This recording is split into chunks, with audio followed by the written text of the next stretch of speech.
Body परिजनों को सुपुर्द कर दी, जांच की जाएगी। और अब देखते हैं खबरें फटाफट अंदाज में। अमेरिकी राष्ट्रपति जो बाइडेन ने कोरोना संकट के बीच भारत को पूरी मदद का दिया भरोसा। वैक्सीन बनाने में इस्तेमाल होने वाले सभी उपकरणों को जल्द पहुंचाने का वादा किया। पीएम मोदी और ब्रिटेन के प्रधानमंत्री के बीच व्यापार, ऊर्जा समेत कई समझौते पर हुए हस्ताक्षर। साथ ही कोरोना के खिलाफ सहयोग पर भी हुई चर्चा। वहीं इस दौरान विजय माल्या और नीरव मोदी के प्रत्यर्पण पर भी बातचीत हुई। आंध्र प्रदेश में कोरोना वायरस का एक नया वेरिएंट सामने आया है।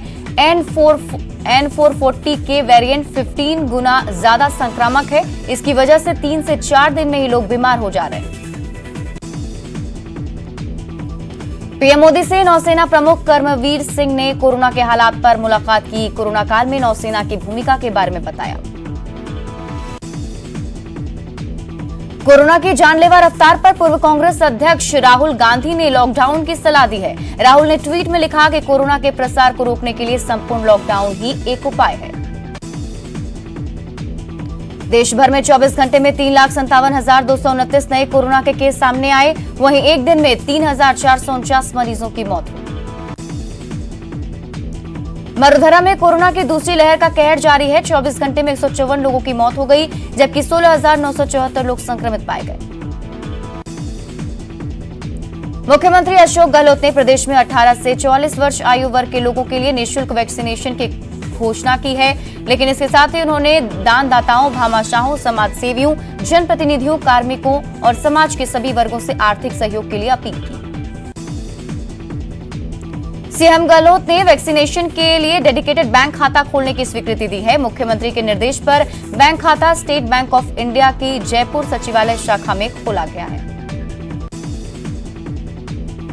सीएम गहलोत ने कहा कि पूरा देश और प्रदेश कोविड संक्रमण के गंभीर खतरे से जूझ रहा है। राज्य सरकार कोविड के बेहतर प्रबंधन के लिए हर संभव प्रयास कर रही है। बिहार में सीएम नीतीश ने लॉकडाउन का ऐलान किया है। बिहार में 15 मई तक लॉकडाउन लगाया गया। दिल्ली में जारी कोरोना की दूसरी लहर के बीच मुख्यमंत्री अरविंद केजरीवाल ने बड़ा ऐलान किया है। दिल्ली में अगले 2 महीने तक सभी राशन कार्ड धारकों को मुफ्त में राशन दिया जाएगा। साथ ही ऑटो चालकों को 5-5 हजार रुपए की आर्थिक मदद दी जाएगी। दिल्ली में कोरोना की बेकाबू रफ्तार के बीच ऑक्सीजन की किल्लत भी जारी है। मंगलवार को एक बार फिर हाईकोर्ट में इस मसले पर सुनवाई हुई। दिल्ली हाईकोर्ट ने एक बार फिर से ऑक्सीजन की किल्लत को लेकर केंद्र सरकार को फटकार लगाई। कोरोना के बिगड़ते हालात को देखते हुए जेईई मेन मई 2021 की परीक्षा भी स्थगित कर दी गई है। केंद्रीय शिक्षा मंत्री ने ट्वीट करके इसकी जानकारी दी। एयर इंडिया के पायलटों ने फ्लाइंग क्रू को कोरोना से बचाव के प्रबंध न करने पर उड़ान बंद करने की धमकी दी। पायलट्स ने एयर इंडिया प्रबंधन को चिट्ठी लिखते हुए सभी को वैक्सीन लगवाने की मांग की है। हैदराबाद के नेहरू जूलॉजिकल पार्क के 8 शेर कोरोना पॉजिटिव पाए गए हैं, जिसके बाद पार्क को 2 दिनों के लिए बंद कर दिया गया है। कोरोना की बेकाबू रफ्तार के चलते आईपीएल को अनिश्चितकाल के लिए टाल दिया गया है। सनराइजर्स हैदराबाद के विकेटकीपर रिद्धिमान साहा और दिल्ली के स्पिनर अमित मिश्रा की रिपोर्ट पॉजिटिव आने के बाद यह फैसला लिया गया। पश्चिम बंगाल में ममता बनर्जी आज तीसरी बार मुख्यमंत्री पद की शपथ लेंगी। ममता का शपथ ग्रहण समारोह सुबह 10:45 पर राजभवन के टाउन हॉल में होगा, जबकि बाकी विधायकों का शपथ ग्रहण गुरुवार और शुक्रवार को होगा। इससे पहले ममता बनर्जी ने बंगाल में हो रही हिंसा पर सीनियर अफसरों के साथ मीटिंग मैराथन बैठक की। टीएमसी कार्यकर्ताओं पर हमला करने का आरोप लगाया। प्रधानमंत्री नरेंद्र मोदी ने बंगाल चुनाव के बाद बड़ी हिंसा को लेकर राज्यपाल जगदीप धनखड़ से बात की और हालात पर चिंता व्यक्त की। बीजेपी के राष्ट्रीय अध्यक्ष जेपी नड्डा बंगाल दौरे पर हैं। नड्डा ने आज 24 परगना के गोपाल नगर का दौरा किया और चुनाव के बाद हिंसा में मारे गए कार्यकर्ताओं के परिवारों से मुलाकात की। पश्चिम बंगाल में विधानसभा चुनाव के नतीजे आने के बाद से ही हिंसा का दौर जारी है। बीजेपी नेता ने सुप्रीम कोर्ट में याचिका दाखिल की, साथ ही हिंसा की सीबीआई जांच कराने की मांग की गई। पेट्रोल डीजल एक बार फिर महंगा हुआ है। 18 दिन बाद पेट्रोल और डीजल के दामों में वृद्धि हुई है। पेट्रोल डीजल पर 15 से 20 पैसे तक दाम बढ़े हैं। सीएम गहलोत की अध्यक्षता में आज शाम 5 बजे कैबिनेट की बैठक होगी। माना जा रहा है कि कैबिनेट बैठक में मुख्यमंत्री कोरोना को रोकने को लेकर बड़ा फैसला ले सकते हैं। बढ़ते कोरोना के केसों को लेकर चित्तौड़गढ़ सांसद सीपी जोशी ने जयपुर में चिकित्सा मंत्री रघु शर्मा से मुलाकात की। उन्होंने उदयपुर संभाग में ऑक्सीजन, रेमडेसिविर और दवाओं की उपलब्धता सुनिश्चित करवाने की मांग की। बांसवाड़ा में एफसीआई के गोदाम के बाहर ट्रकों का जमावड़ा कम होने का नाम नहीं ले रहा। गेहूं लदे ट्रक कई दिनों से बाहर कतार में खड़े होकर अपनी बारी का इंतजार कर रहे हैं। हालत यह है कि ट्रक चालकों को ढंग से खाना भी नसीब नहीं हो रहा। अब देखते हैं कुछ और खबरें फटाफट अंदाज में। भीलवाड़ा के मांडलगढ़ कस्बे की नई आबादी में आपसी विवाद में 2 लोगों ने कैंची और अस्तरा मारकर एक शख्स को मौत के घाट उतार दिया। चूरू के सदर थाना इलाके में NH 52 बाईपास पर एक ट्रक ने कार को टक्कर मार दी। हादसे में कार सवार RSC में कार्यरत महिला कांस्टेबल सहित उसके पति की मौत हो गई। पोखरण में एक पति ने गला रेतकर अपनी पत्नी की हत्या कर दी। हत्या के बाद आरोपी पति फरार हो गया। मामला दर्ज कर पुलिस जांच में जुट गई है। धौलपुर में एक दरिंदे ने 8 साल की मासूम के साथ दुष्कर्म किया। पीड़ित के घर वालों ने आरोपी को पकड़ लिया और उसकी जमकर पिटाई की। दौसा में बेखौफ बदमाशों ने लूट के इरादे से एक पिकअप वैन पर फायरिंग की, जिसमें पिकअप वैन ड्राइवर घायल हो गया। भरतपुर में जहां पुलिस और गौ तस्करों के बीच फायरिंग में हरियाणा निवासी गौ तस्कर घायल हो गया। घायल को गंभीर हालत में RBM अस्पताल में भर्ती कराया गया। करौली पुलिस ने मंडरायल कस्बे में कांस्टेबल गोखलेश शर्मा की हत्या का खुलासा किया और हत्या के आरोपी संपत सिंह राजपूत को MP के भिंड जिले से गिरफ्तार किया गया। भीलवाड़ा में सिपाही हत्याकांड में पुलिस ने तस्कर गैंग के सरगना सहित 3 लोगों को गिरफ्तार किया है। जुआरियों के खिलाफ आबू रोड पुलिस ने बड़ी कार्रवाई की और 2 आरोपियों को गिरफ्तार किया। भरतपुर के बयाना पुलिस पर पथराव करने वाले मामले में पुलिस ने एक आरोपी को गिरफ्तार किया है। करौली के हिंडौन सिटी में ACB की बड़ी कार्रवाई करते हुए 5000 की रिश्वत लेते पटवारी को गिरफ्तार किया। जालौर के कार्लू गांव में पैंथर का तांडव देखने को मिला। यहां पैंथर ने रेंजर और एक ग्रामीण को हमले में गंभीर रूप से जख्मी कर दिया। दौसा जिले में प्रशासन की बिना अनुमति से मुंडन का कार्यक्रम करना पेशे से सरकारी कार्मिक दंपति को भारी पड़ गया। बाड़मेर में पिता की मौत के सदमे में एक बेटी ने अपने पिता की जलती चिता में कूदकर जान देने का प्रयास किया। कोटा में तबियत बिगड़ने से एक महिला पटवारी की मौत हो गई। पुलिस ने मृतकों के शव का पोस्टमार्टम कर परिजनों को सुपुर्द कर दिया। जैसलमेर जिले में एक घर में बिजली के तारों में शॉर्ट सर्किट के चलते आग लग गई। जालौर जिले के आहोर क्षेत्र में अचानक आग लग गई। अजमेर में पुलिस ने कार्रवाई करते हुए अवैध रूप से शराब की तस्करी करते तस्कर को गिरफ्तार किया है। जयपुर में एक बार फिर से पुलिस का बजरी माफियाओं के साथ साठगांठ का एक वीडियो सामने आया है। जोधपुर के चौपासनी हाउसिंग बोर्ड थाना क्षेत्र में प्रेम प्रसंग के चलते एक युवक की हत्या कर दी गई। प्रदेश में मेडिकल ऑक्सीजन और दवाइयों की कालाबाजारी रोकने के लिए अभियान शुरू किया गया। प्रदेश में बढ़ते कोरोना संक्रमण को देखते हुए प्रदेश भर में 60 से अधिक स्थानों पर ऑक्सीजन प्लांट लगाए जाने का फैसला किया गया है। कोटा के कस्बे में राष्ट्रीय स्वयंसेवक संघ की ओर से रक्तदान शिविर का आयोजन किया गया। हनुमानगढ़ में जन अनुशासन पखवाड़े के बावजूद बंद शराब ठेकों के शटर के नीचे से सरेआम अवैध शराब बेची जा रही है।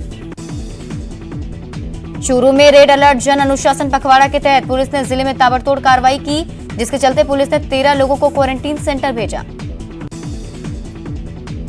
कोटा में कोरोना का आंकड़ा लगातार बढ़ता जा रहा है। मंगलवार को जिले में 618 मरीजों की जांच रिपोर्ट पॉजिटिव आई। धौलपुर में रेड अलर्ट जन अनुशासन पखवाड़ा के तहत जिला प्रशासन और पुलिस प्रशासन ने बेवजह घर से बाहर घूमने वाले लोगों को पकड़ा। कोटा में कोरोना के संक्रमण के बढ़ते खतरे को देखते हुए लोगों को जागरूक किया गया। कोटा में कोविड टीकाकरण अभियान के तहत मंगलवार को जिले में 49 साइट पर सेशन आयोजित हुए। भीलवाड़ा में जिला कलेक्टर ने बांगड़ हॉस्पिटल को नोटिस दिया है, जिसमें उन्होंने इमरजेंसी कोटे से हॉस्पिटल को दिए गए 180 अतिरिक्त ऑक्सीजन सिलेंडर वापस लौटाने को लेकर स्पष्टीकरण मांगा है।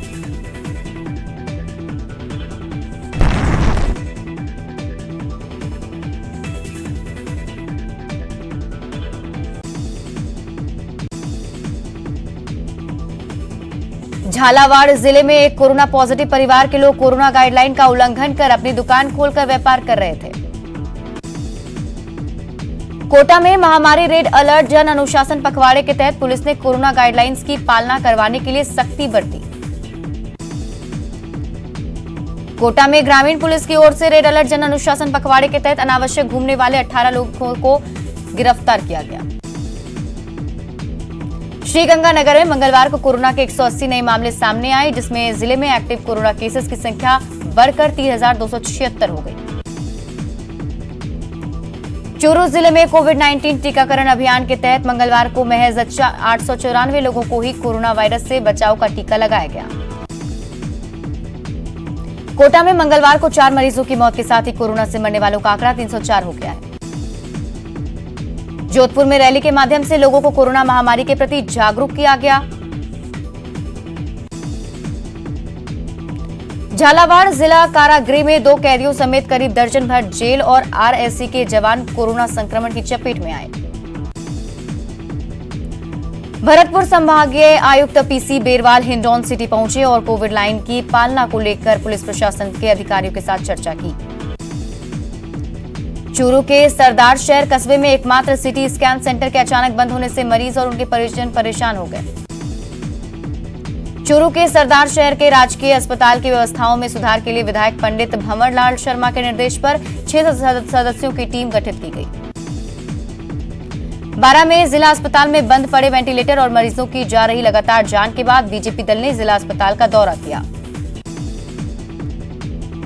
सीएम गहलोत की पहल के बाद राजसमंद जिले के भीम देवगढ़ विधायक ने 24 चिकित्सीय उपकरणों के लिए कुल 69.44 लाख रुपए की वित्तीय स्वीकृति दी। डूंगरपुर में पावर हाउस के एक गोदाम में अचानक भीषण आग लग गई। आग लगने के कारण बड़ी मात्रा में बिजली उपकरण जल गए। बाड़मेर में राजस्व मंत्री हरीश चौधरी ने मंगलवार को जोधपुर संभागीय आयुक्त के साथ ऑक्सीजन प्लांट का निरीक्षण किया। करौली जिले में जिला कलेक्टर सिद्धार्थ सिहाग ने हिंडौन चिकित्सालय का औचक निरीक्षण किया। कलेक्टर राकेश कुमार जायसवाल एवं एसपी केसर सिंह शेखावत ने मंगलवार को धौलपुर शहर का दौरा किया। पीएचईडी के अधिकारियों कर्मचारियों को वैक्सीनेट करने की विशेष व्यवस्था के लिए एसीएस सुधांशु पंत ने चिकित्सा एवं स्वास्थ्य विभाग के प्रमुख शासन सचिव को पत्र लिखा। धौलपुर में सांसद डॉक्टर मनोज राजौरिया ने जिला अस्पताल का निरीक्षण किया। कोटा में कोरोना के बढ़ते संक्रमण को देखते हुए जिला कलेक्टर ने कोविड प्रबंधन समिति की बैठक की। चित्तौड़गढ़ में कोविड और निमोनिया का अनुमान लगने के चलते अस्पतालों में लोगों को भारी भीड़ देखने को मिली। चित्तौड़गढ़ में महामारी रेड अलर्ट जारी होने के बाद पुलिस ने सख्ती दिखाना शुरू कर दिया है।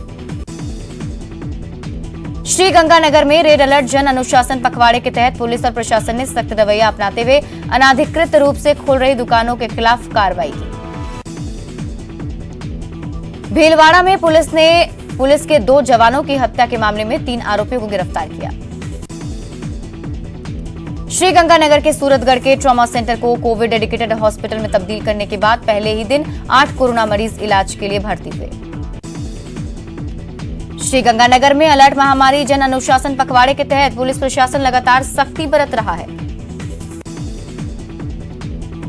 चूरू जिले में कोरोना संक्रमण के बीच नगर परिषद सभापति ने पुलिस प्रशासन को 500 मास्क और 275 सैनिटाइजर उपलब्ध करवाए। कोटा में कोरोना में गाइडलाइन की पालना को लेकर पुलिस प्रशासन ने अवैध रूप से संचालित किए जा रहे क्लिनिक को सीज किया। रेड अलर्ट जन अनुशासन पखवाड़े के तहत अजमेर रेंज के आईजी एस सेंगाथिर ने पुलिस अधिकारियों के साथ बैठक की। बांसवाड़ा एमजी अस्पताल में सिक्योर मीटर्स लिमिटेड एक ऐसा वार्ड शुरू कर रहा है जिसके सभी 60 बेड पर ऑक्सीजन की उपलब्धता होगी। चित्तौड़गढ़ के आजोलिया का खेड़ा के ऑक्सीजन प्लांट से ऑक्सीजन सप्लाई में गंभीर अनियमितता के आरोप लग रहे हैं।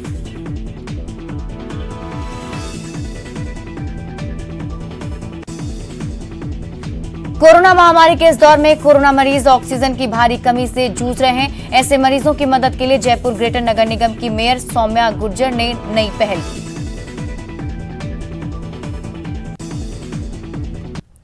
और